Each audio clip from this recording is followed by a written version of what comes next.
Empiezo, voy empezando. Ah, que me van a presentar, vale, vale. Es mi primera vez. No tengo ni idea de cómo sabes esto. Tengo una chuleta. A ver, buenas tardes, muchas gracias por estar aquí. Gracias por haber escogido a Javier en lugar de la playa, que se estaría mucho mejor y demás, hace un día espléndido. Mi nombre es Encarna, yo colaboro en la Nueva Psiquiatría. Y para mí es un gran placer presentar a Javier Álvarez, es jefe, ha jubilado ya, ex jefe de psiquiatría del Hospital de León. Y bueno, él es el padre, él es el creador, él es, dijéramos, la persona que desde hace 20 años encontró, dijéramos, una motivación, encontró algo que le hizo pensar en una nueva psiquiatría. Y empezó con la hiperia, que ahora explicará lo que es el significado de la hiperia, y que todos, unos más, otros menos, somos todos un poquito hipéricos, ¿vale? Yo me incluyo, y la mayoría de los que estamos aquí seguro que también, ¿vale? Entonces, con esto se abre un nuevo paradigma dentro de lo que es la conciencia, de la nueva conciencia en psiquiatría. Y sin más preámbulos, que ya lo estoy pasando bastante mal, paso a presentaros a Javier Álvarez. Un aplauso.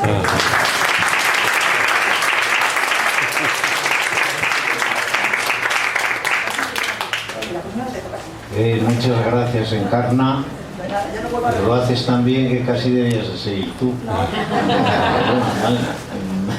Es que lo has resumido tan bien y yo me enrollo tanto y me pierdo tanto pero bueno, poco a poco vamos a ir desenvolviendo la situación.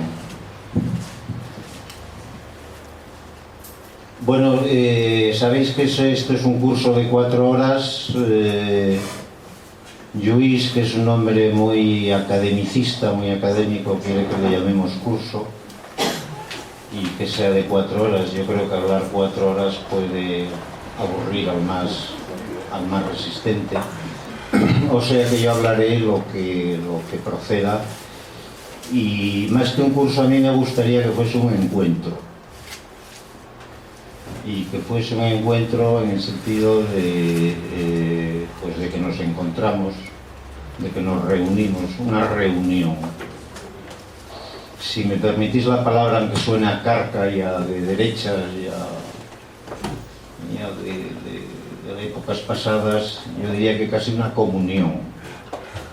Es decir, que compartamos ideas, que compartamos opiniones, que compartamos experiencias, que compartamos lo que haga falta. Yo creo que más bien debería de ser eso, porque ese es el espíritu, o pretende ser el espíritu de Nueva Psiquiatría, ¿vale? ¿Se me oye? La charla, o el curso, o como le queráis llamar, se titula Hiperia y Nueva Psiquiatría. Son dos conceptos que pueden parecer diferentes, pero en realidad están muy ligados el uno al otro.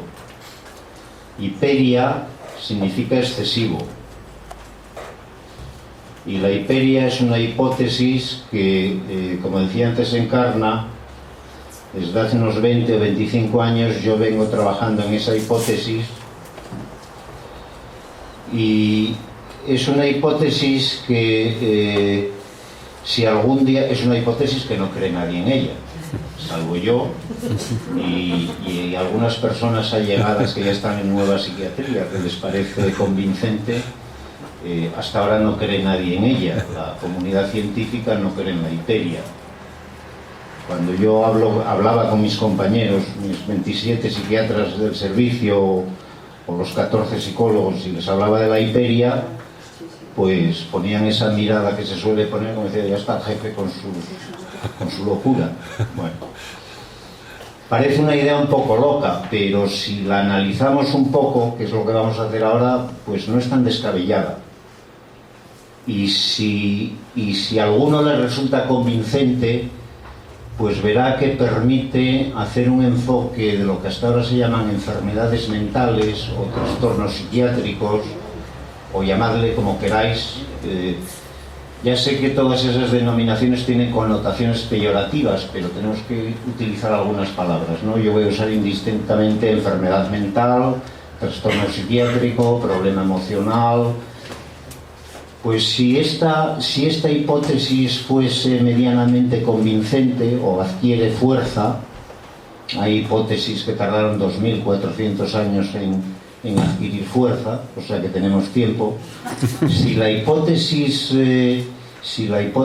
va ganando fuerza y va siendo admitida, nos permitiría explicar lo que hasta ahora es el grueso de las enfermedades mentales, las más graves de las enfermedades mentales que constituyen el cuerpo médico de la psiquiatría, porque si la psiquiatría está en la medicina es porque hay algunas enfermedades que parece que tienen una base orgánica, una base física. Bueno, pues esas enfermedades, que son las que constituyen la columna vertebral de la psiquiatría como rama de la medicina, si las pudiésemos explicar a través de la hiperia, dejarían de ser enfermedades, serían otra cosa. Y esa otra cosa sería mucho más amable, sería mucho más positiva, sería mucho más constructiva, sería mucho menos estigmatizante, no sería estigmatizante, no sería invalidante, no crearía el daño que, queriendo o sin querer, está ejerciendo la psiquiatría sobre las personas que se diagnostican de esa manera. Y ya con esta breve introducción, que creo que me he explicado malamente, voy a empezar a hablar un poquito de qué es la hiperia, de cómo nace la idea de la hiperia,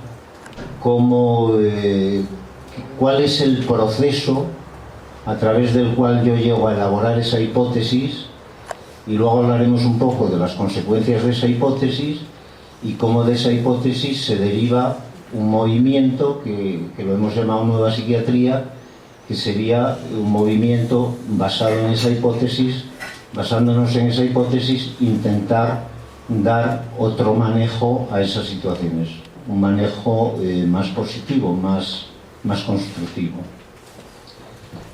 Sí, pasamos. Bueno, la definición de hiperia es sencilla. Es una función cognitiva por la que el hombre, mediante hipersincronías neuronales, tiene acceso a vivencias clarividentes y o telepáticas. Si vais al diccionario de la Real Academia y miráis clarividencia, veréis que es sinónimo de telepatía. Es decir, son palabras intercambiables. Clarividencia significa que tú tienes una vivencia en la que piensas algo o ves algo o vivencias algo que te resulta, como su propio nombre indica, clarividente, evidente al 100%, absolutamente evidente. Es decir, cuando uno tiene una clarividencia, eso es así, no hay vuelta de hoja, no hay manera de razonar, eso es así porque lo he visto clarividentemente. Es decir, cuando yo tengo, por ejemplo, una alucinación, cuando yo tengo una alucinación visual y veo aquí ahora, por ejemplo, en esta pared la cara de mi padre que me está riñendo, eso es así, es decir, es tan así que voy a agarrar la cara de mi padre porque está aquí. ¿Qué pasa? Esto está aquí. Eso es clarividente, ¿vale? Y la clarividencia, como son fenómenos especiales de la mente, se acompaña siempre de una interpretación telepática, es decir, ¿eso de dónde viene? ¿Qué mente es la que ha puesto esto aquí? ¿Es la mente universal? ¿Es otra mente? ¿Es mi mente? ¿Estoy en contacto con otra mente? ¿Hay una comunicación intermental? Es decir, la clarividencia siempre se acompaña de convicción telepática, de que hay algo telepático ahí, de que hay una comunicación entre una y otra mente, bien sea la mente universal, bien sea la mente de alguno de vosotros o varias mentes, que se han puesto en contacto conmigo por un sistema de comunicación diferente al sistema racional, que es el del lenguaje, ¿vale? Bueno, pues la hiperia sería, en lugar de decir que esas vivencias son producto de una enfermedad, Lo que dice la hiperia es que es una función de nuestro cerebro que la tenemos todos y que de vez en cuando nos da lugar a esas vivencias que ahora voy a pasar a describir. El término hipersincronía neuronal es muy sencillo, lo voy a explicar porque luego saldrá más veces. Es decir, nuestro cerebro funciona en el estado normal de conciencia, que es el estado de vigilia, que es el que tenemos ahora todos, funciona a base de tener muy poquitas neuronas activadas.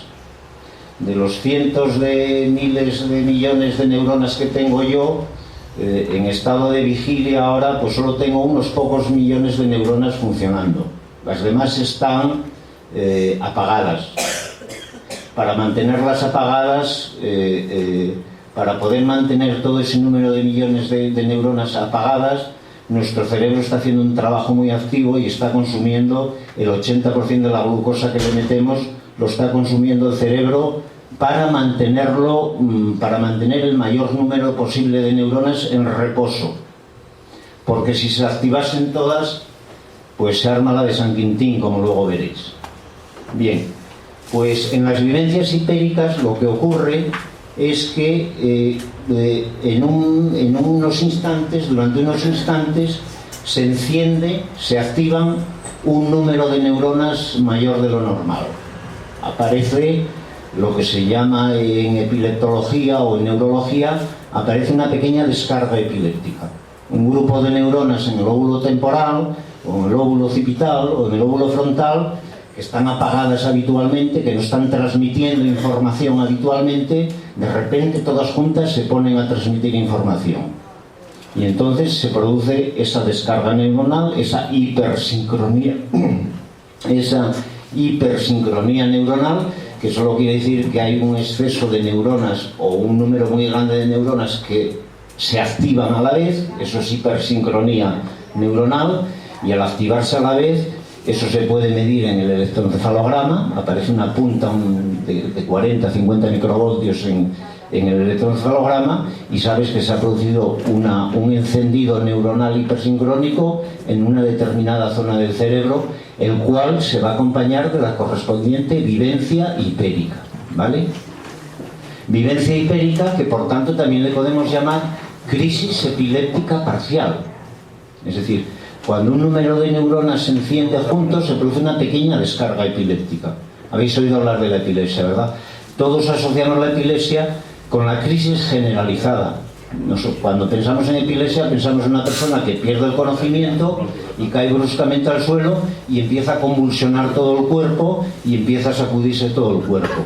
Eso es un ataque epiléptico generalizado, eso es una crisis generalizada, porque ahí todas las neuronas del cerebro se encienden a la vez. Y entonces todos los órganos del cuerpo, todas las células del cuerpo son estimuladas y se produce una pérdida de conciencia y una descarga en los músculos, en las vísceras, en las glándulas, en todas las partes del cuerpo. Pero frente a la crisis generalizada son mucho más frecuentes otras crisis que pasan desapercibidas y que se llaman crisis parciales, que son pequeñas descargas, hipersincronías de una zona determinada del cerebro. Y dependiendo de dónde aparezca la hipersincronía, pues aparecerá una vivencia u otra vivencia. Si me descarga un trocito del lóbulo occipital, que es el que recibe la vista, la visión, es donde procesamos las imágenes, los estímulos visuales, pues tendré una alucinación visual, veré la cara de mi padre. Si se produce una descarga en el lóbulo frontal, que es donde procesamos los pensamientos, la función cognitiva, pues tendré una idea, tendré una revelación, se me ocurrirá una idea que es absolutamente verdadera, absolutamente cierta. ¿Entendéis? Si se me produce una descarga en el lóbulo temporal, que es el que procesa las emociones, pues tendré una vivencia afectiva, la que sea, de gozo, de éxtasis, de sufrimiento, de depresión, la que sea, ¿vale? Pasamos porque me estoy enrollando. Bueno, nada, esto era para que vieseis que esto viene ya de antaño, que llevo bastantes años dándole vueltas, que es la base de 2 tesis doctorales y que es la base de, quizás el artículo principal en el que se habla de la hiperia en una revista internacional, pero bueno, como os decía antes, nadie cree en ello, o sea que es igual que publiques que no publiques, que esto es muy descabellado y esto no lo van a hacer. Esto van a pasar 2400 años, como le pasó a aquel griego con lo de la física cuántica. Sí, sí. ¿Cómo se me ocurrió a mí esto? Porque diréis, bueno, ¿y este señor cómo se le ha ocurrido esta majadería, esta cosa tan...? Bueno, pues yo, como soy psiquiatra, y como además tengo inquietudes, digamos, espirituales, y también literarias o humanísticas, pues en una época de mi vida, yo estaba muy interesado en San Juan de la Cruz, y me leí las obras de San Juan de la Cruz, ¿no? Y cuando me topé con San Juan de la Cruz, tiene varias poesías, 6, 8, 10, 15 poesías que lo han hecho famoso universalmente. Es el primer poeta de la lengua española, pero luego tiene una serie de obras en prosa que son muy engorrosas, que son muy difíciles de leer, es muy pesado, es muy reiterativo, como yo, es 1000 veces más reiterativo que yo.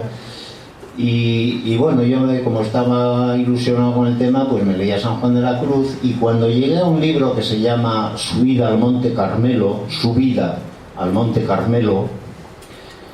que no es capaz de acabarlo, que se enrolla tanto que no es capaz de acabarlo, y luego ya dice, bueno, como no soy capaz de acabarlo, voy a hacer otro que se llama Noche Oscura, y hace La Noche Oscura. Sí, o sea, tú coges el índice de San Juan de la Cruz y es un índice de 47 páginas, y cuando vaya por el capítulo 7º, subcapítulo 12, no sé qué, A, B, C, y ya corta porque ya no es capaz de seguir, ¿no? Bueno, vale. Pues en el libro de Noche Oscura, son 2 libros: La noche activa y la noche pasiva. Sí, y cuando empiezas a leer el libro de la noche pasiva del espíritu, lo digo siempre y lo voy a volver a decir, aunque me enrollen, que luego me cortéis, pero creo que es importante. Cuando empiezas a leer la noche pasiva del espíritu y lees los 10, 12 primeros capítulos de ese libro, que son 20 hojas, y yo siempre lo digo, cualquier psiquiatra, cualquier psicopatólogo, cualquier conocedor de la psiquiatría o de la psicopatología que lea esos 12 capítulos no puede por menos que sacar la conclusión de que San Juan de la Cruz está describiendo ahí una psicosis maníaco-depresiva. Es decir, es una de las descripciones psicopatológicas más logradas, más perfectas y más completas que jamás se hayan hecho de la psicosis maníaco-depresiva. La psicosis maníaco-depresiva, para los que no lo sepáis, es como se llamaba hasta hace 30 años, las cifras no son exactas, pero sí, hasta el año 80 y algo, es como se llamaba el trastorno bipolar. A partir del DSM no sé cuántos, en el año 1980 y algo, le cambian el nombre, dejan de llamarle psicosis maníaco-depresiva y le llaman trastorno bipolar, que es lo mismo. Psicosis maníaco-depresiva quiere decir que el sujeto tiene fases en las que está maníaco y fases en las que está deprimido. Estar deprimido, pues ya todos sabéis lo que es, porque el que más y el que menos hemos estado deprimidos, ¿no? Pero bueno, la depresión de la psicosis maníaco-depresiva, que se llama depresión melancólica porque tiene unas características propias, es una depresión muy profunda, muy grave, muy incapacitante, que se nota desde fuera, que el sujeto que ve al depresivo melancólico dice ¿qué le pasa a este hombre?, que es otra persona. Y cuando está maníaco, pues es todo lo contrario, está muy exaltado, está muy gozoso, está muy activo, está muy emprendedor, lo puede todo, lo sabe todo, es capaz de todo. Es el estado justamente contrario, ¿no? Bueno, pues vamos a ver algunas citas para que veáis que lo que digo no me lo invento. Vamos a ver algunas citas de San Juan de la Cruz, de esos 12 primeros capítulos de... Bueno, esta transparencia la he traído porque cuando yo estaba haciendo la tesis, cuando estaba haciendo la tesis esa sobre San Juan de la Cruz, y ya la tenía casi terminada, me encontré con este trabajo, que es de una psiquiatra francesa, marroquí, argelina, pero que estaba haciendo la tesis en Marsella, estaba haciendo su tesina de fin de especialidad en Marsella, y yo ya tenía la tesis prácticamente redactada, y me encuentro con el trabajo de esta 40 páginas, dice lo mismo que yo. Describe que en 40 páginas describe lo que yo llevo a 200 páginas, que es que San Juan de la Cruz, oiga, que si leemos esto, San Juan de la Cruz dice que esto es una psicosis maníaco-depresiva, y lo he resumido en esta frase, dice: la mayoría de los puntos evocados por los fenomenólogos, por los psicopatólogos, por los psiquiatras, a propósito de la melancolía, de la depresión, de la psicosis maníaco-depresiva, la mayoría de esos puntos, la mayoría de esos síntomas parecen coincidir con las descripciones que San Juan de la Cruz nos ofrece de la vivencia de la noche del espíritu. Son tantos los rasgos comunes a ambas experiencias, a la noche del espíritu y a la depresión melancólica, son tantos los rasgos comunes que nos colocan ante una analogía desconcertante. ¿Qué pasa aquí? Y yo fui al director de tesis y le dije: mira, me han checado la tesis, ya está hecha. Claro. Y me dijo: no, eso nos da fuerza, eso nos da más, es un apoyo más. Vale, pues ahora, seguimos pagando. Sí, ¿cómo describe San Juan de la Cruz la depresión melancólica? Él no le llama depresión melancólica, él le llama noche pasiva del espíritu, ¿vale? Es pasiva porque antes habla de la noche activa, es decir, un místico, yo creo que esto ya lo sabéis todos, no hace falta que lo diga, pero un místico lo que hace es un ejercicio a lo largo de su vida para desprenderse de todo y alcanzar la unión con Dios, ¿no? Eso es lo que hacen los místicos, dicho de una manera muy, muy general, ¿no? Entonces, en ese proceso de purificación, tienes que purificarte, tienes que quitar todas las... No puedes tener una mínima mancha para llegar a la unión con Dios, porque Dios no admite mancha, es decir, es algo en sí mismo imposible. La luz absoluta no puede haber una mínima gota de oscuridad, ¿no? Entonces tiene que haber una purificación absoluta. Primero viene la purificación activa, que es la que hago yo, la que yo procuro purificarme mediante ayuno, mediante penitencia, mediante oración, mediante meditación, mediante flagelación, todo lo que haga falta. Yo me purifico todo lo que haga falta, pero eso es la primera parte y la mínima parte de la purificación, porque luego te tiene que purificar Dios pasivamente. Luego tiene que venir Dios y cogerte como un rastrojo y zarandearte para arriba y para abajo y darte todas las vueltas del mundo hasta que estás totalmente deshecho, y ya entonces ya no tienes nada. Bueno, pues esa es la purificación pasiva, que es lo que describe ahora San Juan de la Cruz, que es lo que nosotros decimos que es una depresión melancólica, es decir, una psicosis maníaco-depresiva. ¿Y cómo la describe?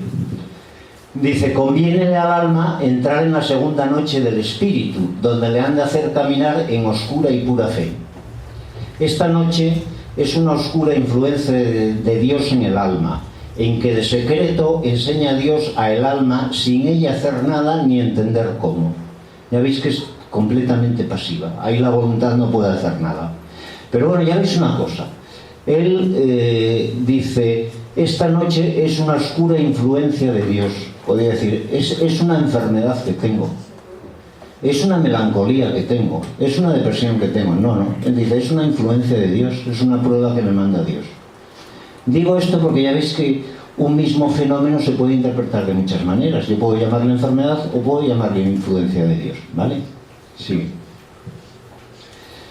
Y durante esa noche, de tal manera la destrica el alma, de tal manera la destrica y descuece la sustancia espiritual, absorbiéndola en una profunda y honda tiniebla, que el alma se siente estar deshaciendo y derritiendo en la haz y vista de sus miserias con muerte de espíritu cruel.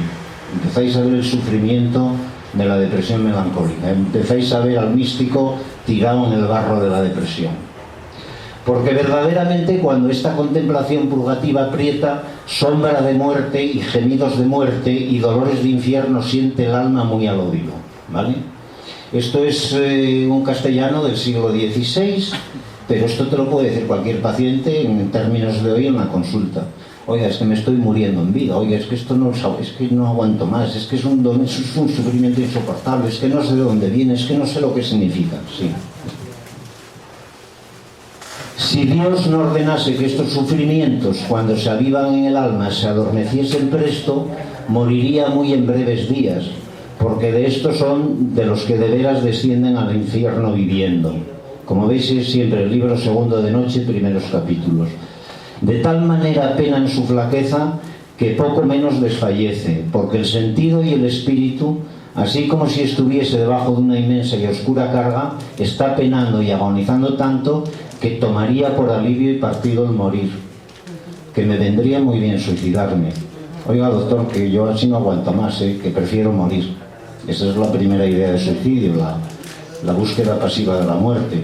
Si eso sigue, acabas buscándolo activamente. San Juan de la Cruz tuvo sus ideas de suicidio también, como veis aquí, evidentemente. Sí, sigue. Queriendo Dios desnudarles de hecho de este viejo hombre y vestirlos de nuevo, desnúdales las potencias y afecciones y sentidos. Y cada palabra de San Juan de la Cruz es muy engorroso, pero es muy preciso. Les quita las potencias. Las potencias son la memoria, el entendimiento y la voluntad. Te quita la memoria, te quita la capacidad de razonar y te quita la capacidad de actuar.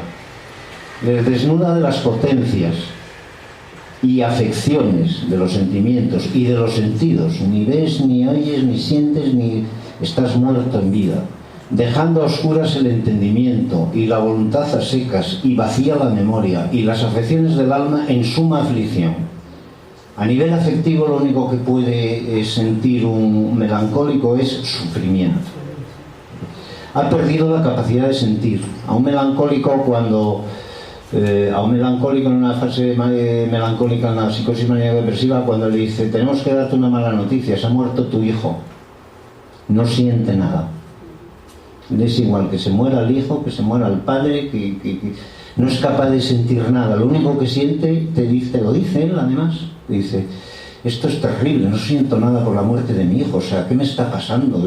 He perdido la capacidad de sentir, he perdido la capacidad de obrar, he perdido la capacidad de pensar, lo he perdido todo, estoy paralizado, estoy muerto en vida. Realmente es una muerte en vida la depresión melancólica, no es una depresión banal. Sí. Como se ve tan miserable, piensa que Dios ya no la quiere, ni que jamás la querrá de nuevo, sino que tiene por qué ser aborrecida no solo de él, sino de toda criatura para siempre. Y duélese de ver en sí causas por las que merece ser desechada de quien ella tanto quiere y desea. Aquí aparecen las ideas delirantes de culpa, de ruina moral, de ser la peor persona del mundo. El melancólico, todos los melancólicos te dicen siempre lo mismo: es que he sido el peor padre del mundo, es que he sido el peor esposo del mundo, es que lo he hecho todo mal, es que mi vida, es que soy el ser más indeseable y condenable del mundo. San Juan de la Cruz también está pasando su melancolía y es aborrecido de Dios, que es la única relación afectiva que él mantenía. Es aborrecido de Dios porque es un indeseable, porque está lleno de males, de causas que merece la pena, que merecen que sea rechazado, y ha perdido a Dios para siempre. Ahí tenéis la idea delirante de ruina moral. Es un ser inmundo, despreciable, y Dios lo ha abandonado. Esto, desde el punto de vista religioso, es una herejía. Es decir, un cristiano que diga que está condenado, que eso, desde el punto de vista de la exégesis teológica, es una herejía. Es decir, está fuera de sí, está enajenado, como veis. Sí. Y esto es lo mismo, ¿no? Porque viendo el alma aquí claramente por medio de esta pura luz, aunque oscuras su impureza, conoce claro que no es digna de Dios ni de criatura alguna. Y lo que más le pena es que piensa que nunca lo será y que ya se le acabaron sus bienes. Ahí tenéis las ideas delirantes de ruina moral. Bueno, San Juan de la Cruz no tenía dinero, no le importaba la salud, no podía hacer ideas delirantes de ruina económica, ni podía hacer ideas delirantes de ruina física, porque San Juan de la Cruz, como sabéis, murió porque se iba pudriendo una pierna poco a poco, y como le importaba 3 pepinos, pues la dejó pudrirse hasta que se murió. Pero lo único que le importaba era la ética, la moral, la unión con Dios, y ahí es donde él se siente arruinado. Dice, y así es que cuando más segura está y menos se cata, vuelve a tragar y absorber el alma en otro grado peor y más duro y oscuro y lastimero que el pasado, el cual dura otra temporada por ventura más larga que la primera. Aquí tenéis otro indicador muy bonito de lo bien que conoce la depresión melancólica. Sabe que cursa por fases. Es decir, tuvo una primera fase depresiva y se le pasó, como le ocurre a los melancólicos. Pero cuando menos se cata, cuando menos se da cuenta, plum, le vuelve a caer la losa encima y está por ventura otra temporada de 1 año o 2 con una depresión que no se lame. Está describiendo la evolución de la melancolía, de la psicosis maníaco-depresiva, que evoluciona por fases, es decir, el sujeto está toda la vida bien, básicamente está bien, cae en una fase depresiva que dura por ventura 1 año, se le quita, sigue bien, cae en una fase maníaca que dura por ventura 6 meses, se le quita, sigue bien, y al cabo de 7 años cae en otra fase depresiva que por ventura dura pues más que la anterior o menos que la anterior, y así evoluciona la psicosis maníaco-depresiva, ¿vale? Y aquí el alma otra vez viene a creer que todos sus bienes están acabados para siempre. Esto también es muy bonito porque lo vemos en la clínica todos los días. Dice que no le basta la experiencia que tuvo del bienestar que gozó después del primer trabajo, después de la primera fase se puso bien. Y no le basta esa experiencia y como la vez pasada vuelve a creer en esta segunda fase de aprieto que está ya todo acabado y que ya no hay solución. Y esto te lo dicen siempre los pacientes con psicosis maníaco-depresiva. Cuando tú intentas razonarle al paciente, bueno, ya tuvo otra fase melancólica y se pasó, tenga un poco de esperanza, porque ya no sabes qué decirles, realmente es un sufrimiento tan atroz que no sabes qué decirles, ¿no? Y siempre te responden lo mismo, no, pero esta vez no es igual, esta es la definitiva, esto ya se acabó, esto es para siempre. Es decir, cuando estás en la fase melancólica solo puedes sufrir. Es una manera fácil de diagnosticar una depresión melancólica. Cuando tú a un paciente le das 1000 argumentos, o 1000 noticias, o 1000 mensajes para intentar animarlo, y a todos les da la vuelta, para que sean dolorosos, es que está en una fase melancólica. Cuando tú le dices, bueno, no se preocupe, por lo menos su hijo acaba de encontrar trabajo. Ya, pero ese trabajo seguro que vais mal, porque tal y porque cual, pascual. Es decir, siempre le va a dar la vuelta a cualquier noticia positiva que le des. Porque no puede por menos que penar y sufrir. Que lo dice muy bien San Juan de la Cruz. ¿Sí?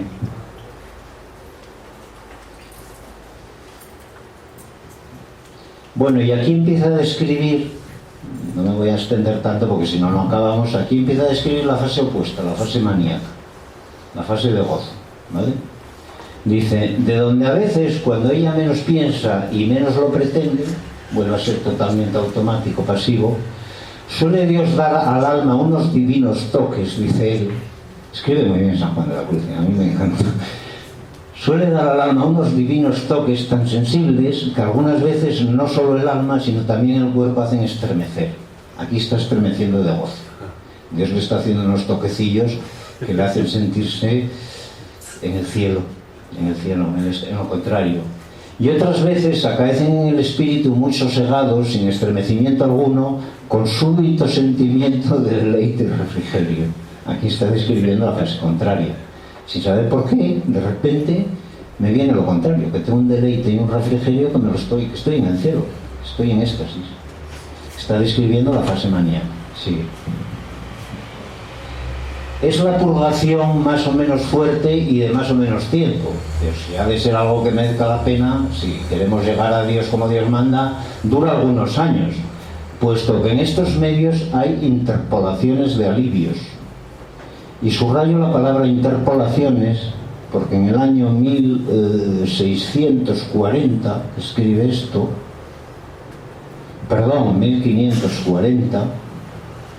1540 o 40 y pico que escribe esto, es palabra literal de él, es la primera persona que utiliza el término bipolar, interpoladamente.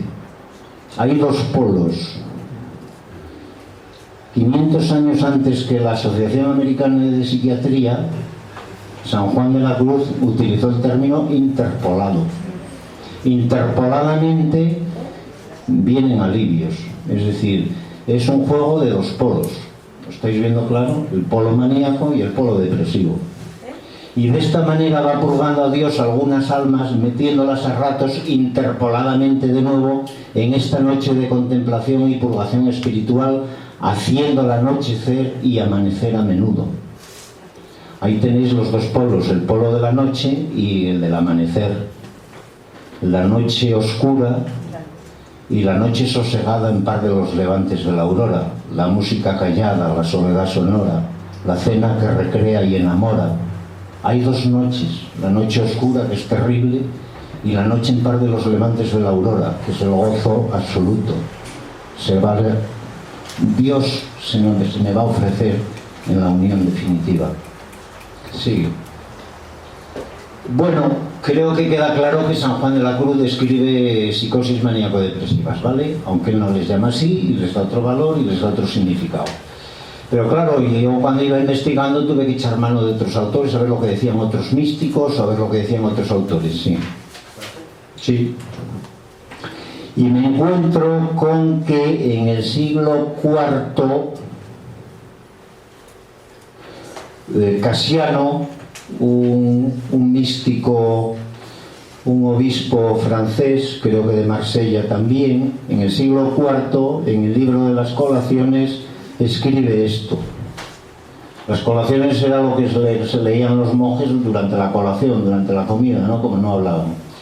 Dice, en cierta ocasión le preguntamos al bienaventurado abad Daniel, ¿a qué es debido que a veces, hallándonos en nuestras celdas, sintamos nuestro corazón henchido de inmensa alegría y en medio de un gozo inefable, inefable quiere decir que es estático, que es inexpresable, que es tan intenso que no sabes, y en medio de un gozo inefable nos sintamos como invadidos por una oleada de sentimientos y luces espirituales?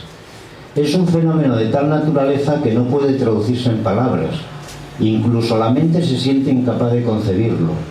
En estas circunstancias nuestra oración es pura y sumamente fácil. El alma, colmada de frutos espirituales, conoce como por instinto, por intuición, por revelación, que su plegaria, prolongada aún durante el sueño, se eleva con gran facilidad y eficacia hasta la presencia de Dios. Sí.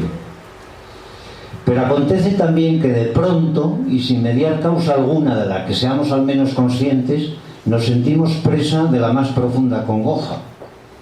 Es una tristeza que nos abruma y cuyo motivo en vano intentamos indagar. La fuente de las experiencias místicas queda como súbitamente restañada, se seca. Inclusive la celda se nos hace poco menos que insoportable. La lectura nos causa disgusto y la oración anda errante, desquiciada, como si fuéramos víctimas de la embriaguez. Ahí vienen los lamentos. La mente queda desprovista de todo fruto espiritual, y tal es su esterilidad que ni el deseo del cielo ni el temor del infierno bastan para despertarla de este sueño mortal y sacudirla de su letargo. Ahí tenéis a Casiano en el siglo IV describiendo una ciclación rápida de fase maníaca a fase depresiva. Ahí tenéis a otro místico pues con una psicosis maníaco-depresiva. ¿Qué queréis que os diga? Que si hubiesen ido al psiquiatra, pues a lo mejor no habían escrito esto. Luego hablaremos de ello. Sí. Esta es de San Ignacio, al que yo le tengo mucho cariño, y los catalanes tenemos que tenerle mucho cariño porque San Ignacio, yo creo que su conversión espiritual, aunque fue cuando estaba convaleciente en Loyola, su verdadera conversión y su verdadera religiosidad y su gran creatividad mística la hizo aquí en Manresa. San Ignacio se hizo místico y escribió los famosos ejercicios espirituales en Manresa. Yo creo que es catalán de adopción. Yo lo vivo al menos como catalán de adopción. Y los jesuitas también, que tienen en Manresa la cova, como si fuese. Dice, más luego, dice San Ignacio, estando en Manresa, dice, más luego, después de la susodicha tentación, empezó a tener grandes variedades en su alma, hallándose unas veces tan desabrido que ni hallaba gusto en el rezar, ni en el oír misa, ni en otra oración ninguna que hiciese. Y otras veces, viniéndole tanto al contrario de esto, y tan súbitamente, que parecía habérsele quitado la tristeza y la desolación como quien quita una capa de los hombros a uno. Ahí tenéis otra situación rápida de estar profundamente deprimido, me quita una tapa, ¡pum!, y estoy completamente gozoso. Otra psicosis maníaco-depresiva, otro señor que si le hubiésemos dado antipsicóticos a lo mejor no había escrito los ejercicios espirituales. Que cada uno tendrá sus creencias, pero es una gran obra literaria. Segundo paso, vale. Entonces yo ya me digo, coño, si estos señores esto lo han interpretado de otra manera, han dado un valor religioso y les ha servido para crear algunas de las obras de literatura más importantes de la literatura. No olvidéis que estamos hablando del primer poeta de la lengua española, estamos hablando de Santa Teresa, que tiene unas obras que todos los críticos literarios consideran que son geniales. Si a esta gente le ha servido para darle un sentido a su vida en primer lugar, y para hacer una obra creativa para la humanidad, ¿por qué coño nos tenemos que empeñar en seguir llamándole enfermedad? A lo mejor le podemos llamar de otra manera. A lo mejor le podemos dar no llamar de otra manera, a lo mejor le podemos dar otra interpretación diferente, más positiva. Y ahí ya empiezo yo ahí creo que ya me surge la idea de esto, hay que enfocarlo de otra manera, ¿vale? Y entonces ya me pongo, ya abro el campo de investigación, digo, bueno, vamos a ver, vamos a analizar, se trata de vivencias psíquicas, automáticas, repentinas, que se viven con una gran intensidad, que aparecen de repente, que desaparecen de repente, que mientras las tienes no puedes hacer nada. ¿Qué enfermedad o qué parte de la medicina me puede a mí ayudar a explicar este tipo de vivencias? Y enseguida caigo en la cuenta de que son crisis epilépticas parciales. Es decir, que en lo que hasta hace 50 años se llamaba el aura epiléptica, que es una crisis parcial simple, que luego se sigue de un ataque generalizado, se llamaba aura a la vivencia esta que tienes, luego las veréis, las hay muy bonitas, a la vivencia que tienes antes de que te haya dado el ataque generalizado. Tienes una vivencia, por ejemplo, de gozo intenso, dura unos instantes y luego inmediatamente se generaliza la descarga, se extiende a todo el cerebro y se produce el ataque generalizado, ¿no? Coño, lo único que encaja aquí no es ni psicosis maníaco-depresiva, ni esquizofrenia, ni hay una variedad de síntomas que lo único que permite, además con una fenomenología, con unos rasgos determinados, que lo único que me permite explicarlo son las crisis epilépticas parciales. Pues voy a estudiar la epilepsia, voy a estudiar un poco más a fondo la epilepsia, ¿no? Sí. Entonces, lo primero que constato, bueno, a lo mejor ya lo sabía un poco, pero lo estudié más a fondo, y lo primero que veo es que el aura, o la crisis epiléptica parcial simple, aura y crisis epiléptica parcial simple son términos sinónimos, es lo mismo, solo que se llamaba aura cuando no se sabía que había crisis epilépticas parciales simples aisladas, sin generalización posterior. Hasta bien entrado el siglo XX se creía que se desconocía la existencia de las crisis epilépticas parciales simples, solas, aisladas. Se conocía el aura, que era una vivencia psíquica que anunciaba el ataque generalizado. Luego, posteriormente, se vio que esas vivencias psíquicas se podían aislar aisladamente, sin necesidad de que hubiese la generalización posterior, y a eso se le empezó a llamar crisis parciales simples, ¿vale? Yo utilizo esta descripción con el término aura porque la hace Henry antes de que se conociese esto que os estoy diciendo, y él lo que describe es cómo es el aura, qué ocurre en nuestra mente durante el aura, cuál es la conciencia que tenemos en el aura, cómo funciona nuestra mente durante el aura, es decir, durante la crisis parcial simple. Bueno, pues son vivencias súbitas, de carácter automático. En ese momento la conciencia se focaliza completamente sobre la vivencia que está ocurriendo. Por tanto, esa vivencia se vive con una gran intensidad, aplastante, con una intensidad que te asombra, que te extraña, y se acompañan siempre de esa vivencia de extrañeza. Uy, ¿qué me está pasando? ¿Qué está pasando aquí? ¿Qué ha pasado? ¿Qué está pasando en mi mente? Como dice Henry, es como si un mundo extraño de repente irrumpiese en tu mundo habitual. Yo estoy aquí ahora con vosotros, dándos la chapa, vosotros estáis aquí mirando y tal y cual pascual, ese es mi mundo real, y de repente, uy, déjà vu. Uy, ¿qué me ha pasado? Y ahora os explico lo que es el déjà vu, porque como lo habéis tenido todos, pues entonces todos vais a saber lo que es una vivencia hipérica, sin caso. ¿Qué tipo de vivencias se pueden desencadenar durante esas descargas? Pues mirad, y esto es importante porque esto nos permite, estas son las vivencias que aparecen en esas enfermedades que os decía antes que forman la columna vertebral de la psiquiatría, que son las enfermedades que permiten seguir diciendo que la psiquiatría es una especialidad médica, porque son las enfermedades en las que parece que hay algo orgánico. Entre otras cosas porque te viene tan de súbito y afecta al cuerpo y a la mente y a todo, que parece que hay algo orgánico, ¿no? Lo que se están produciendo son estas descargas parciales. ¿Qué vivencias son? Pues el déjà vu y otras paramnesias, autoscopias, crisis de despersonalización, irresistibles impulsiones suicidarias y o de blasfemia, ataques de inhibición y melancolía, o ataques de lo contrario, de gozo, la psicosis maníaco-depresiva, cogniciones irrefutables, acompañadas o no de alucinaciones auditivas y visuales. Estos son los dos síntomas cardinales de la esquizofrenia. Cuando una persona, si yo ahora de repente digo que el brillo de esas gafas me están diciendo a mí que yo soy el profeta Mahoma, vosotros diréis, este se le ha ido a la olla, ¿vale? Eso es una cognición delirante, es decir, el brillo de esa gafa me está diciendo a mí que yo soy Mahoma, y se me impone esa verdad, y se me impone, y es así, soy Mahoma, y ya está, y no tiene vuelta de hoja. Y eso puede ir acompañado de una alucinación o no. Puedo ver ahí a Mahoma que me dice, sí, sigues vivo, soy yo.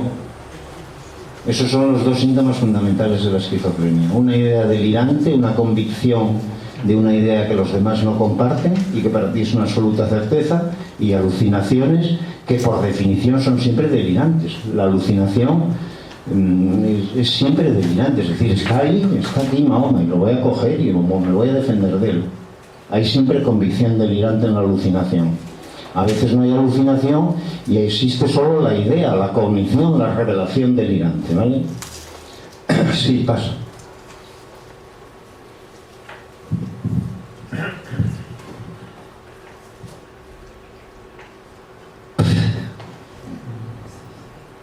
Bueno, lo voy a leer porque ayuda a explicar algo. Esto es de Dostoyevsky. Aquí tenéis a Dostoyevsky hablando de sus auras. En aquel momento no se conocía todavía que había crisis parciales simples separadas del ataque. Aquí tenéis a Dostoyevsky, me parece que es en Los demonios, o Los endemoniados lo traducen en otras versiones, describiendo el aura, describiendo una crisis parcial simple sin saber él todavía que era una crisis parcial simple. Mira, esto es bonito. Dice Kirillov: hay segundos en que de pronto siente usted la presencia de la eterna armonía, completamente lograda. No es cosa terrenal, no quiere decir que sea celestial, sino que el hombre en su forma terrenal no puede soportarla. Necesita transformarse físicamente o morir. Lo más terrible de todo es que sea una cosa tan intensamente clara y se sienta tal alegría. Si durase más de 5 segundos, el alma no lo aguantaría y tendría que desaparecer. En esos 5 segundos he vivido yo una vida y por ellos daría toda mi vida. Ahí tenéis el cerebro funcionando con más neuronas de lo normal, que si son muchas no se aguanta. Si son muchas no se aguanta. Si son muchas se produce ya la generalización y pierdes la conciencia. Sí. Y le dice el interlocutor a Kirillov: Kirillov, le ocurre esto con mucha frecuencia. Dice, pues una vez cada 3 días o una vez a la semana. ¿Y no padece usted ataques? No. Pues eso quiere decir que los tendrá. Cuídese, Kirillov, que he oído decir que así precisamente empiezan los ataques. A mí un epiléptico, el propio Dostoyevsky, a mí un epiléptico me describió al pormenor esa sensación anterior al ataque exactamente como usted acaba de hacerlo. 5 segundos y decía que era imposible resistir más.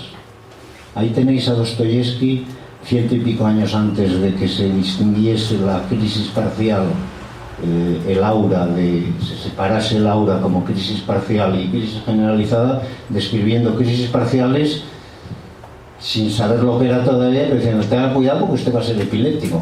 Ya estaba siendo epiléptico, pero en aquel momento no se sabía que eso era epilepsia. Sí. Bueno, pues esto le ha pasado a media humanidad. Esto sobre todo le ha pasado a media humanidad de los creadores geniales de la humanidad, porque si te pones a mirar, yo he puesto ahí algunos personajes célebres a los que describen en sus obras vivencias de este tipo. Platón, Plotino, San Agustín, Kierkegaard, Schopenhauer, en fin, ahí los tenéis, filósofos, Edith Stein, esta mística que murió en el año 1940, místicos todos, si cogen la Biblia toda, desde los primeros profetas, desde Samuel, que oía la voz de me llamaba Señor, no me acuerdo yo cómo se llamaba el sacerdote con el que vivía Samuel, Ali me parece, me llamabas Ali, que no, oía voces el pobre, y hasta que el otro le dijo, no, es que te está llamando Dios. Bueno, todos, Vicente Van Gogh, Salvador Dalí. Antes veníamos hablando en el coche de la Sagrada Familia. Eso no se hace así porque sí, es decir, esas volutas, esos espacios celestiales, eso no se hace así porque así a base de dibujar y de trazar líneas, ¿no? Seguro que, pero bueno, no me voy a meter en zarandajas. No me voy a meter en zarandajas con Gaudí porque si no igual me tiráis. Sí. Y destaco el déjà vu, que es una vivencia hipérica porque esta lo tenemos todos. Un déjà vu, ¿sabéis lo que es? Sí. El déjà vu es sencillamente la sensación repentina, automática, muy intensa de hoy, esto ya lo he visto. Ese botón ya lo he visto yo otra vez, y el bolígrafo exactamente igual, y el pelo, esto ya lo he visto yo otra vez. Y eso es una vivencia que parece baladí, pero es una vivencia hipérica en toda regla. Es decir, porque esa vivencia desafía la razón, desafía el tiempo, desafía el espacio, desafía la lógica, desafía la ley de causa y efecto. Es decir, eso es un pensamiento completamente loco, completamente irracional. Es decir, ¿cómo voy a haber visto yo ese anillo y ese teléfono otra vez si ese anillo y ese teléfono y tu cara y la de él y lo que... Eso no pudo existir otra vez exactamente igual. ¿Qué está pasando en mi cabeza? Pues que se ha producido una descarga epiléptica, que se ha producido una vivencia hipérica. Y de hecho, cuando el epileptólogo está haciendo, si tú tienes el déjà vu y en ese momento tienes un electroencefalógrafo y te están registrando el electroencefalograma las 24 horas del día, en ese momento, plum, aparece una punta de 50 microvoltios y quiere decir que ha habido una pequeña descarga epiléptica. Otro argumento muy importante, porque es que entonces somos todos epilépticos. Todos hemos tenido déjà vu, sobre todo cuando éramos jóvenes.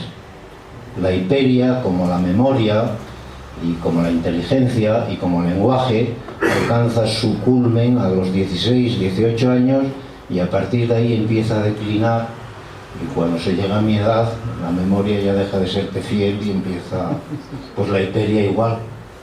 La hiperia, y si os fijáis, bueno, yo hoy no soy capaz ya de tener déjà vus. A mí me encantaría tenerlos y ya no tengo casi ninguno, ya no tengo capacidad hipérica ninguna. Pero cuando éramos jóvenes teníamos muchos déjà vus y vosotros sois conscientes de ello. Este es un argumento importante porque o somos todos epilépticos o es otra cosa. Sí. Bueno, sigue porque ya está explicado. Sigue porque ya está explicado, es un déjà vu de... Nada, sigue porque esa es una evidencia de despersonalización. Bueno, ahí tenéis, por ejemplo, impulsiones de suicidio, que son también automatismos de estos epilépticos, que los tenía San Ignacio, que muchas veces le venían tentaciones con grande ímpetu para echarse un agujero grande que aquella su cámara tenía.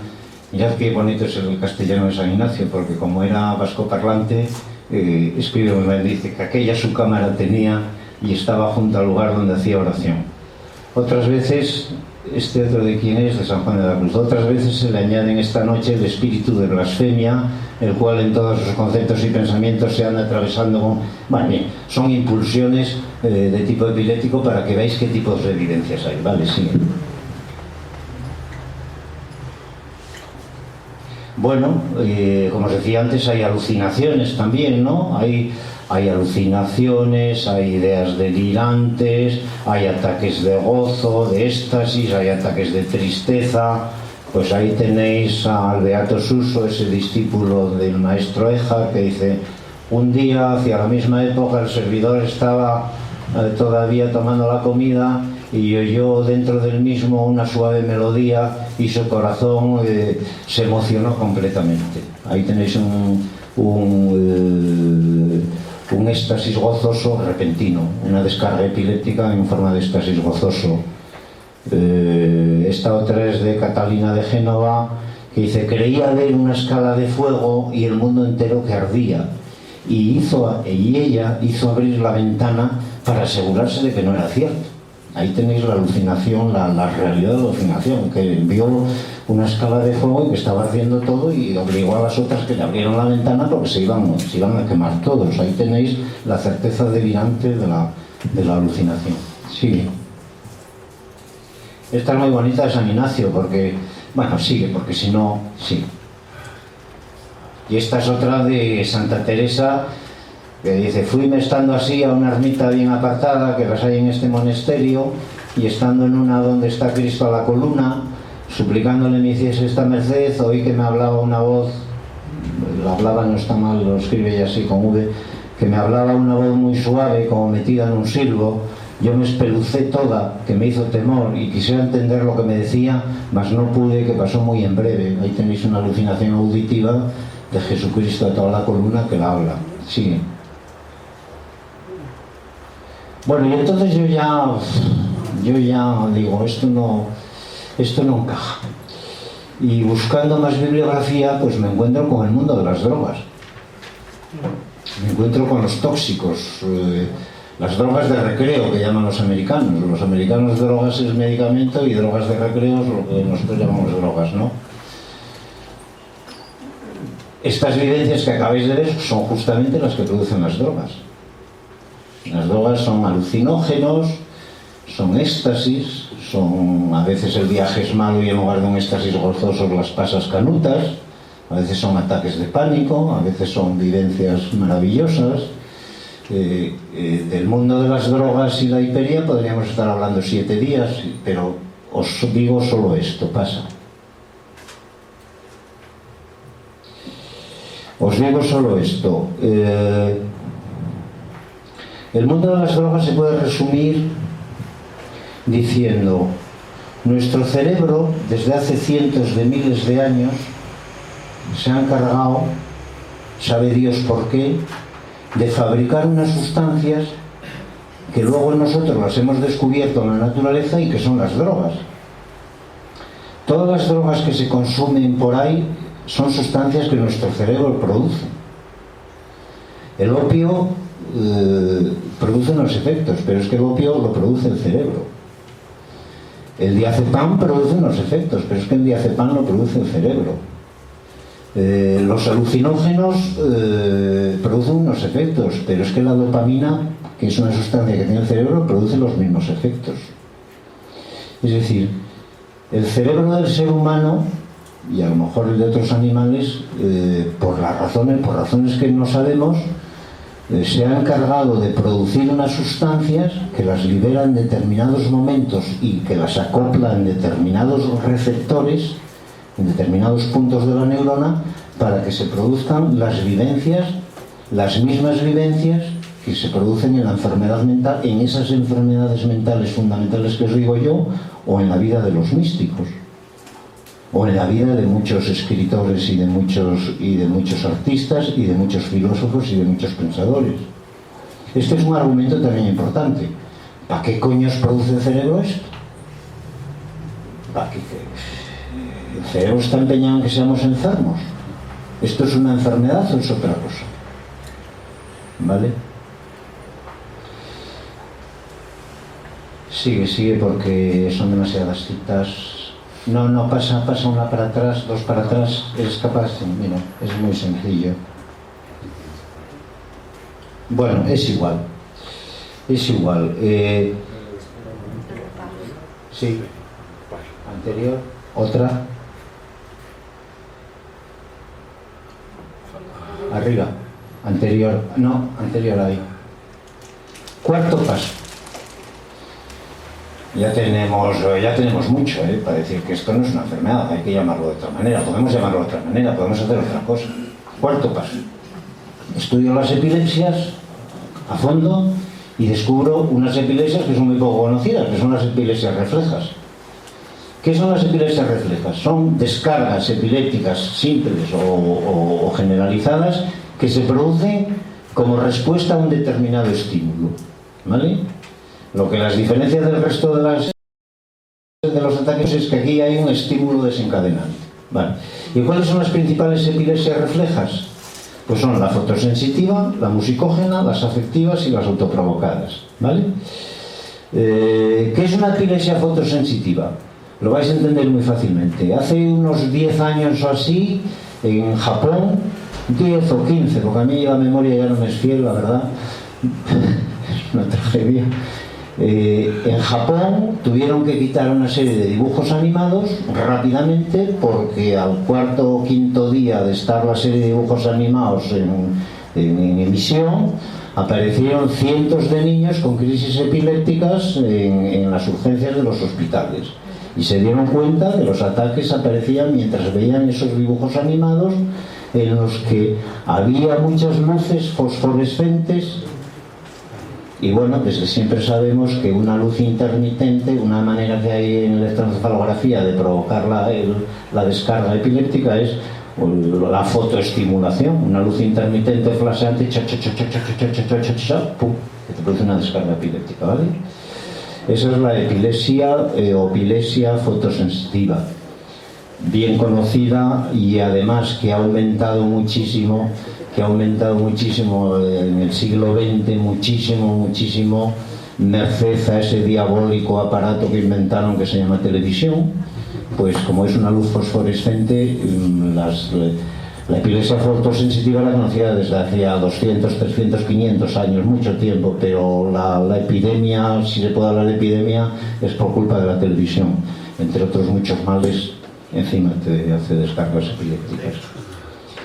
Luego están las epilepsias musicógenas, que estas son muy bonitas, porque aquí el ataque epiléptico, que puede ser una crisis parcial en forma de gozo, o en forma de tristeza, o una crisis generalizada, en la que convulsionas.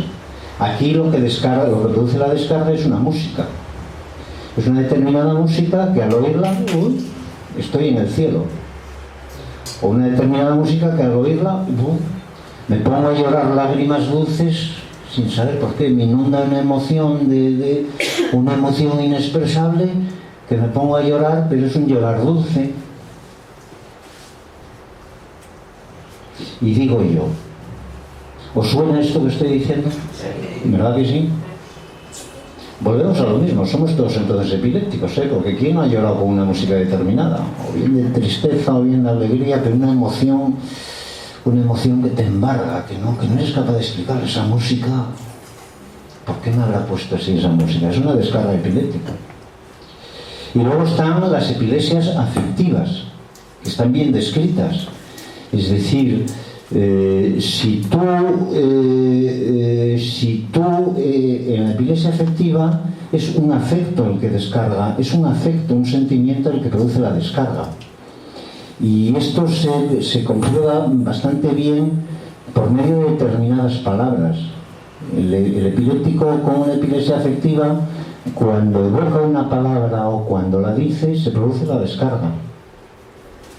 Insisto, la descarga será de gozo, de tristeza, de alucinación, de déjà vu, de ataque generalizado, de lo que sea. Pero si yo digo om,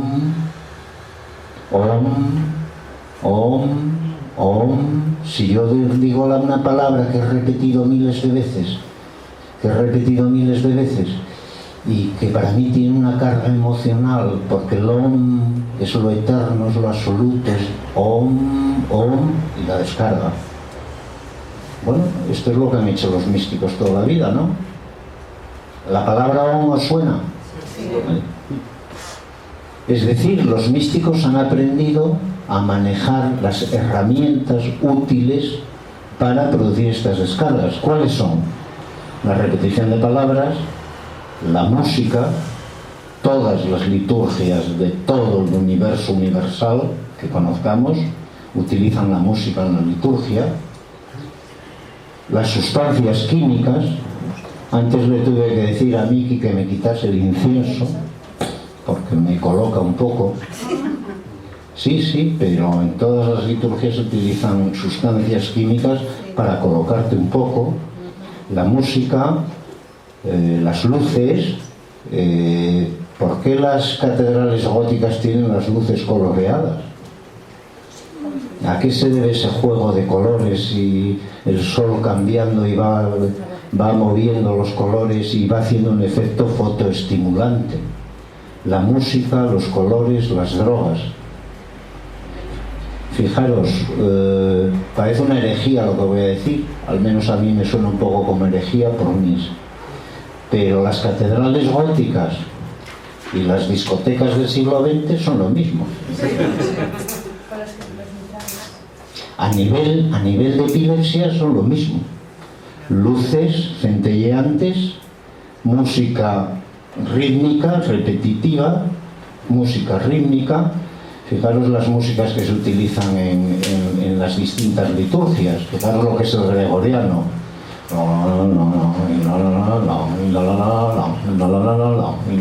Es una música repetitiva. Música repetitiva, luces centelleantes, drogas, movimiento rítmico del cuerpo. Acordaros de los chamanes que entran en trance. Y aquí estamos tratando en otro punto muy importante, que es la repetición, lo importante que es la repetición para el cerebro. Si me da tiempo luego hablamos de eso. Pero en definitiva, el ser humano ha aprendido a utilizar las técnicas necesarias para producir esas vivencias, ¿vale? Sigue. Bueno, nada, que a este entró en éxtasis viendo una epilepsia fotosensitiva, viendo la luz de una vasija. Sigue. Pues esta también, Santa Teresa que entra en trance la otra vez oyendo a un cantarcillo que cuentan las monjas y que se tuvo que agarrar así.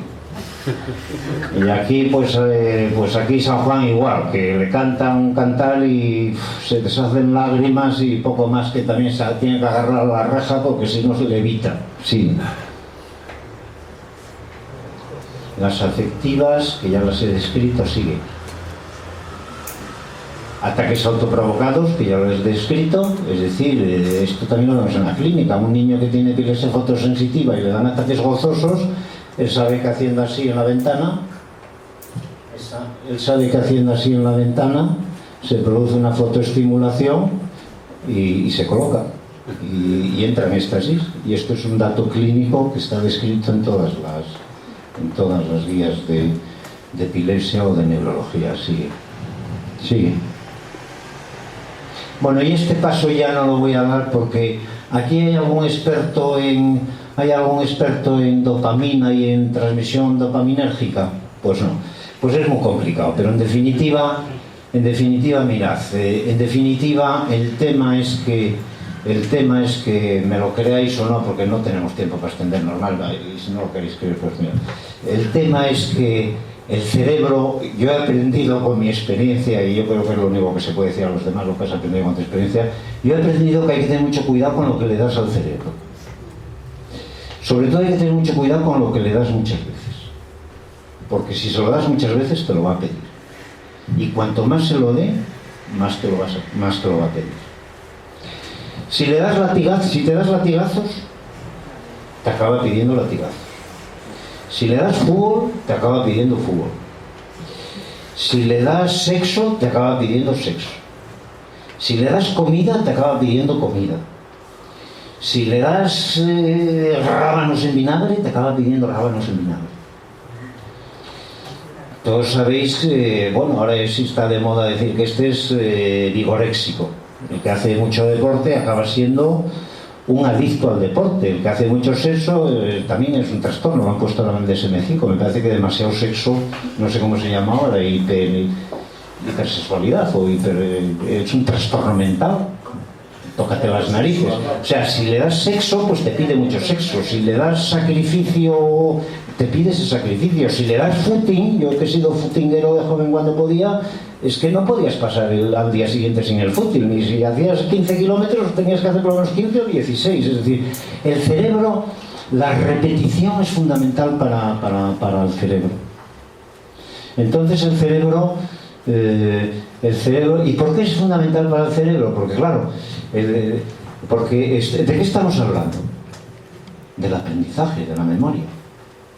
Es decir, no quiero entrar en toda esa explicación neurofisiológica, pero ¿qué descubren los epileptólogos? Los epileptólogos descubren que las zonas más proclives a la epilepsia, a las descargas epilépticas, a las descargas hipersincrónicas, son las zonas donde está la memoria. Es decir, ¿qué pasa cuando un estímulo se repite? Se llama el kindling y la potenciación a largo término. Lo voy a decir muy brevemente. A mí ahora me hacen un flash y no pasa nada, mi cerebro recoge el flash. Me lo vuelven a hacer y ya lo recoge, pero de otra manera. Ya son 2 neuronas las que se encienden. Me lo vuelven a hacer, y me lo vuelven a hacer, y me lo vuelven a hacer, y me lo vuelven a hacer, y llega un momento que un grupo de neuronas que no estaban conectadas, que no estaban estañadas entre sí, se acaban estañando entre sí y queda formado un circuito perenne para siempre que no es más que un recuerdo. Es decir, como me lo ha repetido muchas veces, como la naturaleza eso me lo ha repetido muchas veces, mi cerebro ha aprendido a base de descargas al principio no establecidas sino momentáneas. A base de descargas aprende a formar un circuito que queda ya establecido para siempre, de tal manera que cuando vea aquel estímulo digo, es una bombilla, o cuando vea aquel otro estímulo digo, es un foco, es decir, las zonas más epileptógenas del cerebro es donde se encuentran los datos de la memoria, y esto está bastante demostrado, porque cuando empieza el Alzheimer, claro, estos estañados que os digo aparecen en el cerebro, es lo que se llama la plasticidad neuronal, es decir, esos estímulos repetitivos generan en las neuronas en las dendritas de las neuronas, en la terminación neuronal, aparecen unas vesiculitas nuevas, aparecen unos granitos muy pequeñitos, muy microscópicos nuevos que no existían y que son el estañado que le une con la otra neurona. Y se sabe que estas zonas del cerebro más plásticas quiere decir que aparecen nuevas estructuras, estos nuevos granitos, estas zonas del cerebro son curiosamente las que son proclives a descargar ellas espontáneamente ante estímulos que se repiten. Y además se sabe que cuando aparece la demencia, cuando aparece el Alzheimer, lo que va ocurriendo es que estos granitos, estas vesiculitas empiezan a desaparecer. Es decir, no tengo la frase, pasa a ver,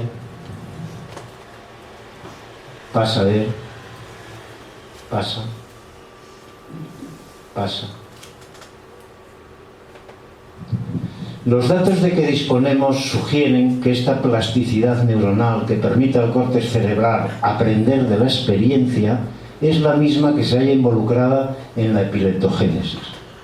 No lo digo yo, lo dice Svaz-Krohn, que es uno de los neurocirujanos y neurólogos y neurocientíficos más prestigiosos del mundo. Sí, bueno, más prestigiosos del mundo, que tiene más publicaciones y más citaciones en las revistas de más impacto del mundo. Sí, espera, va, es igual. Bueno, mira, aquí está otra vez.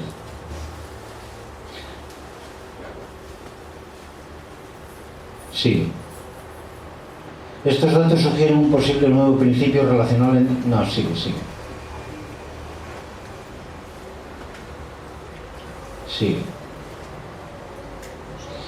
Bueno, Yo creo que con esto tenemos datos suficientes para elaborar otra hipótesis. Y la hipótesis es, bueno, yo no voy a seguir llamándole enfermedad mental ni crisis epiléptica. Le voy a llamar histeria. Es decir, mi cerebro está preparado para tener unas vivencias determinadas que cuando las tengo digo, coño, esto es clarividente. Y punto pelota, no... Esto es así. Y he visto a Dios. Sí, a ver si tenemos alguna en que hayan visto a Dios. No. Sintetizando, no, sigue. Por tanto, la hipótesis, actividad cerebral cognitiva mediante hipersincronías neuronales no NMDA, de una parte de la dopamina se producen automatismos psíquicos que generan intuiciones clarividentes, a menudo con condición de precognición y o telepatía. Sigue. Sí, ahí tenéis una. Me vinieron a la mente, me vinieron a las mientes palabras tales como gracia y transfiguración, la visión beatífica, Satchit Ananda, ser, conocimiento, bienaventuranza. Por primera vez comprendía, no a nivel de las palabras, no por indicaciones incoadas o a lo lejos, sino precisa y completamente a qué hacían referencia esas prodigiosas sílabas. Esto lo dice Aldous Huxley, el del mundo feliz, que por cierto no se escribe una obra profética porque eres muy buen literato. No eres capaz de describir cómo va a ser el mundo a finales del siglo XXI porque manejes muy bien la palabra. Ahí hay algo más. Julio Verne, Aldous Huxley, que han predicho, han profetizado lo que iba a ocurrir con pelos y señales, parece que ahí recibieron alguna información diferente a la puro ejercicio literario de que si esta palabra la digo así o la digo asao, ¿vale? Esto es una frase de Aldous Huxley en un libro muy bonito que tiene, un ensayo muy bonito que se titula Las puertas de la percepción, que son sus ensayos, su experimentación con la mescalina.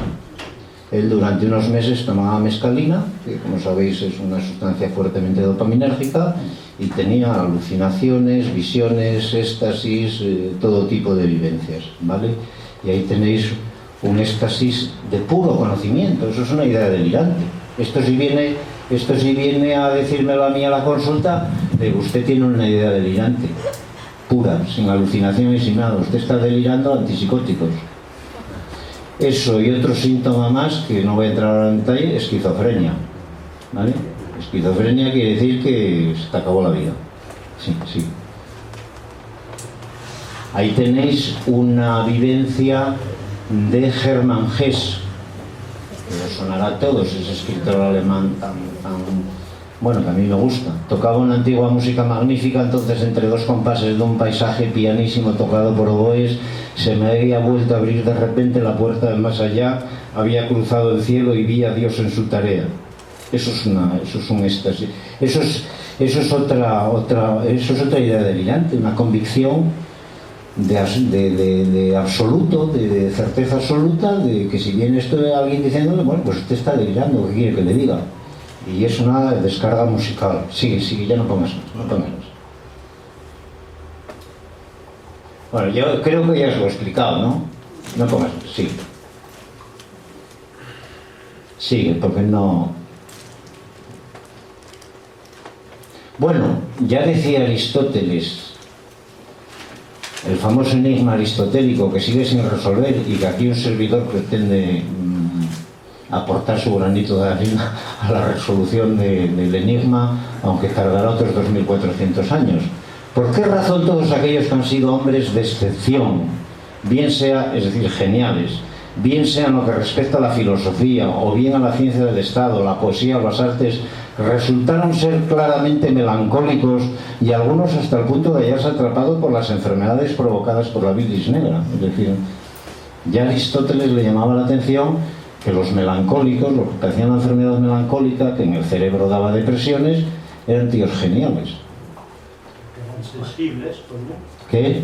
Porque eran sensibles, gente sensible. Porque tenían vivencias que la mayoría de nosotros no tenemos. Sensibilidad, receptividad. Hipersensibilidad. Hiper, demasiado. Digo demasiado en el sentido de que los mortales de a pie apenas tenemos. Pero eso no es una cosa difícil de resolver o de entender, desde mi punto de vista.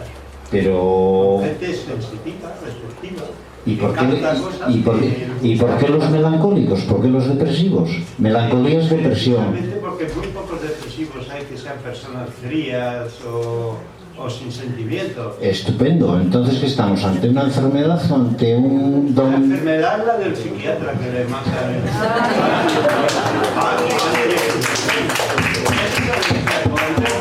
el neurótico como su padre Freud. Bueno, vamos por partes, porque yo tampoco quiero echar demasiada leña al fuego. Vamos por partes. Un poco es lo que estoy diciendo, pero de otra manera. Vamos, porque todo tiene sus explicaciones. Bueno, yo es que soy un poco bestia. No, si básicamente estamos diciendo lo mismo, solo que si lo decimos demasiado fuerte, a lo mejor es peor el remedio que la enfermedad, ¿entiendes? Sí. Bueno, la conclusión es, en principio la hiperia no es una enfermedad. Las vivencias hipéricas no es una enfermedad. Será enfermedad cuando yo pida ayuda. Si yo no tengo los tenía San Juan de la Cruz, que los tenía como el caballo de Atila, y aguantó lo inaguantable, la mayoría de nosotros hubiésemos dicho ni Dios ni puñetas, árnica. Que me lleven al médico, como llevaban al hermano de Santa Teresa, que lo llamaban al curandero para curarse de la melancolía, que me lleven al curandero de Becedas, porque yo esto será mucha prueba divina, pero no lo aguanto.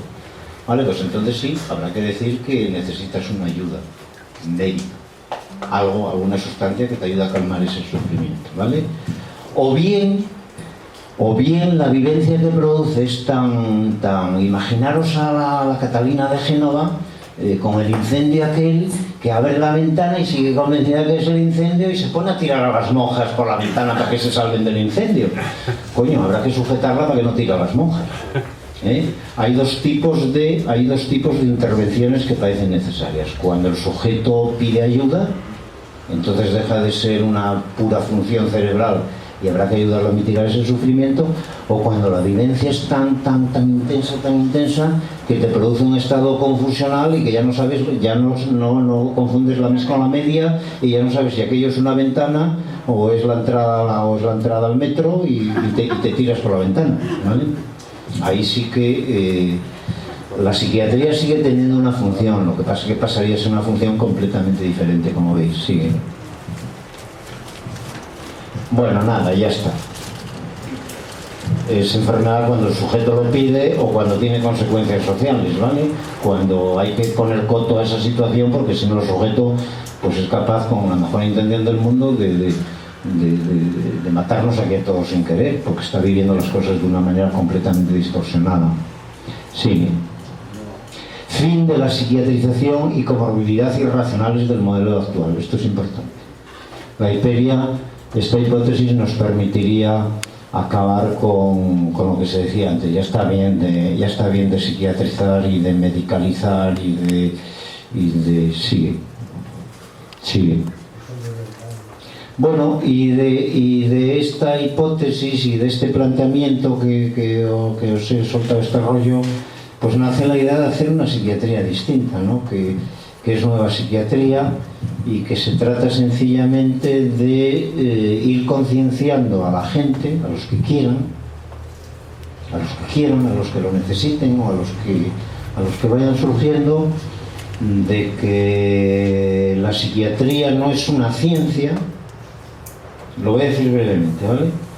Que la psiquiatría no es una ciencia, que son muy pocos los argumentos que permiten seguir diciendo que la psiquiatría es una rama de la medicina. Solo eso, que a veces se acompañan esas manifestaciones psíquicas de alteraciones neurológicas y que vienen de no se sabe dónde y que parece que el cerebro está implicado. Solo eso, nada más, no se sabe más. La esquizofrenia es una hipótesis como la de la hiperia, bueno, que ha tenido más éxito que la de la hiperia, que la elaboró Kraepelin a finales del siglo XIX y dijo: cuando un señor tiene una idea delirante y además es un poco rarito, para resumirlo, y es un poco rarito y está lo suyo más que lo de los demás, pues a eso le voy a llamar demencia precoz, y que es una enfermedad muy grave que acaba demenciando al sujeto y que evoluciona ya para toda la vida, y que a ese sujeto hay que tenerlo con tratamiento para toda la vida, y muy sujeto y muy controlado, y que no tiene más solución. Luego a los 20 años Bloyer le cambió el nombre y le llamó esquizofrenia, y sigue hasta hoy, hasta hace 22 años.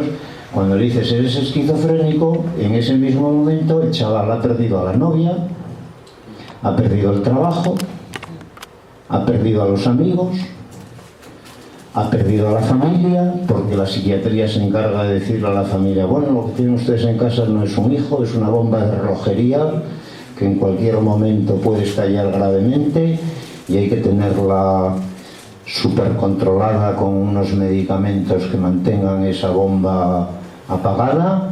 Ha perdido todo. Ha perdido a la familia, que empieza a relacionarse con él de una manera distinta, y claro, él lo capta. Ha dejado de ser una persona. Aquí hay personas que son colaboradores de Nueva Psiquiatría, porque Nueva Psiquiatría, aunque muy pequeñita, ya es una cosa viva, ya es una criatura viva, ya tiene vida. Aquí hay personas que son miembros de Nueva Psiquiatría, que conocen lo que es Nueva Psiquiatría mejor que yo, y que saben lo que hay detrás de la psiquiatría clásica mejor que yo, y el sufrimiento.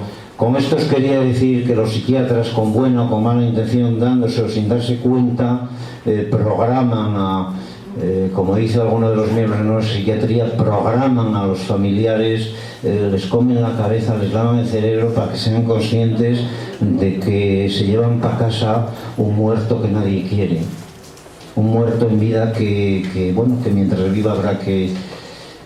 Lo estoy resumiendo mucho, pero este es el mensaje que sin querer hemos dado, o queriendo, o sin darnos cuenta, o con buena intención, o con mala intención, ahí no entro, que hemos dado los psiquiatras de las enfermedades mentales, esas fundamentales, que son la esquizofrenia y el trastorno bipolar, ¿vale? Que son las más graves y las que más invalidan y las que más deterioran al sujeto. No es ya el deterioro de decirle eres un esquizofrénico, es que encima te voy a dar unas sustancias que te inhiban los centros de motivación, es decir, que te dejen aplanado, que te dejen atado químicamente, que te dejen baldado químicamente, ¿vale? Y con esto termino. La verdad es que, a ver, me vais a dejar 2 minutos para disculparme a mí y para disculpar a mis compañeros. Es decir, yo he sido psiquiatra 40 años. Bueno, lo sigo siendo. Psiquiatra, estoy jubilado, pero yo puedo seguir ejerciendo de psiquiatra. Y me he pasado 40 años diagnosticando, y me he pasado 40 años poniendo el tratamiento. A mí es verdad que me he pasado 40 años en el filo de la navaja. Esto que hago es beneficioso, es perjudicial. Yo siempre he dicho, bueno, ¿por qué he hecho yo esto? Habré hecho daño a mucha gente, seguro. ¿Y por qué he hecho yo esto? Por mala leche, por mala intención, por joder a los pacientes y a los familiares, por dinero, para que me lleve a un laboratorio a Houston Me pague un máster o un crucero. Pues no lo he hecho por eso. No lo he hecho por eso. Lo he hecho por lo que todos hacemos muchas cosas mal en nuestra profesión. Porque a ti te ponen un marco de funcionamiento, a ti te enseñan una disciplina, la abogacía, la arquitectura, la medicina, la que sea, y desde que eres jovencito te programan, vuelvo a utilizar la palabra, te programan para que te creas que esa es la verdad. Y yo he ejercido mi profesión toda la vida, bueno, como todo el mundo, con 1000 fallos y con 1000 errores, pero con buena intención. Ahí está. Yo he puesto antipsicóticos toda la vida con buena intención. Bueno, ahora poco a poco me voy dando cuenta, y este es el mensaje final. Bueno, no es tan poco a poco. En realidad yo desde hace 40 años me vengo cuestionando el tema. Yo desde hace 40 años vengo sufriendo. porque me han cuestionado el tema, porque yo cada vez que un compañero a un chaval de 22 años en la primera crisis le dices es esquizofrénico, digo, hostia, joder, no puedes esperar 5 años a que tenga 3 crisis o a que... Es decir, no es todo viva la peta y me voy a Houston, no es esa la situación de los psiquiatras. De hecho, os voy a decir un detalle personal, pero que a lo mejor os ayuda. Yo tengo 2 hijos, los 2 son psiquiatras. Mi hijo sigue ejerciendo de psiquiatra y lo pasa muy mal, y mi hija ejerció 1 año de psiquiatra y al año me dijo, papá, esto para vosotros. Este cachondeo que extraéis de que tú le dices que es esquizofrénico, le dice que es un trastorno bipolar, el otro le dice que es un trastorno límite, el otro dice que es un trastorno disociativo, pero si no sabéis ni lo que estáis haciendo, ni por qué lo hacéis, ni para qué lo hacéis, y se fue. Bueno, yo lo entiendo, pero también cabe la otra postura. Y esa persona que viene y esa madre que viene con el hijo y están sufriendo, ¿puedo ayudarles de alguna manera o no? O sea que, desde luego, el mensaje es, ni si existen las enfermedades mentales, que es posible que alguna exista, ni son tan graves, ni tienen tan mal pronóstico, ni son tan sombrías, ni son tan invalidantes, ni son tan incapacitantes, ni necesitan tanta medicación, ni hay que estar medicando tanto tiempo a esas personas. Yo eso sí que lo tengo que demostrar. Y mirad, solo este mensaje, algunas personas que están aquí os lo pueden decir mejor que yo, les ha ayudado un montón. Porque bueno, por lo menos la bomba que tenían en casa ya no es tanta bomba, ya es otra cosa, ya podemos enfocarlo con un poco más de optimismo, con un poco más de...